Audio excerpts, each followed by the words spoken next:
বন্ধুরা, আজ বানাবো পাউরুটি। পাউরুটির জন্য আমি ময়দাটা মেখে রেখে দিয়েছি। ময়দার মধ্যে আমি দিয়ে দিয়েছি ইস্ট।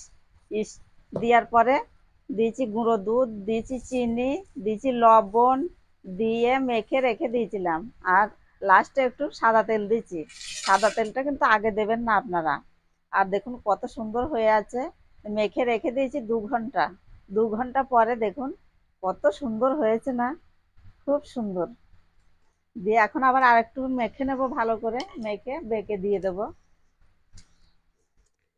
একটু সাদা তেল দিয়ে ভালো করে আবার একটু মেখে নেব। 5 মিনিট মেখে বেঁকে বসিয়ে দেবো। 30 মিনিট। বন্ধুরা, 5 মিনিট মাখা হয়ে গেছে, খুব সুন্দর করে মেখে নিয়েছি। আমি এখন ঢাকা দিয়ে রেখে দেবো 5 মিনিট। আর আমি এটা বেক করব, ওই জন্য এটা আমি সাদা তেল মেখে নেব একটু চারিধার ভালো করে। বন্ধুরা, কড়াই বসিয়ে দিয়েছি, কড়াইয়ের মধ্যে বালি দিয়ে দিয়েছি।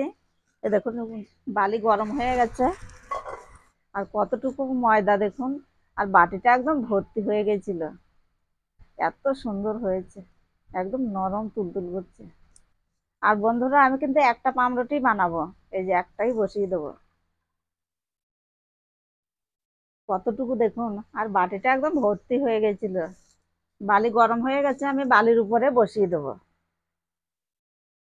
বসিয়ে দিয়েছি, তাই দেখুন ফোলা মনে হচ্ছে শুরু হয়ে গেছে। দিয়ে ঢাকা দিয়ে দেবো। এখন আস্তে আস্তে জাল দেবো 30 মিনিট। বন্ধুরা, 30 মিনিট তো হয়ে গেছে, একবার খুলে দেখি কেমন হয়েছে। আর বন্ধুরা দেখুন কত সুন্দর হয়েছে। সব ঠিকঠাক ছিল, কিন্তু ফেটে গেল কেন কি জানে।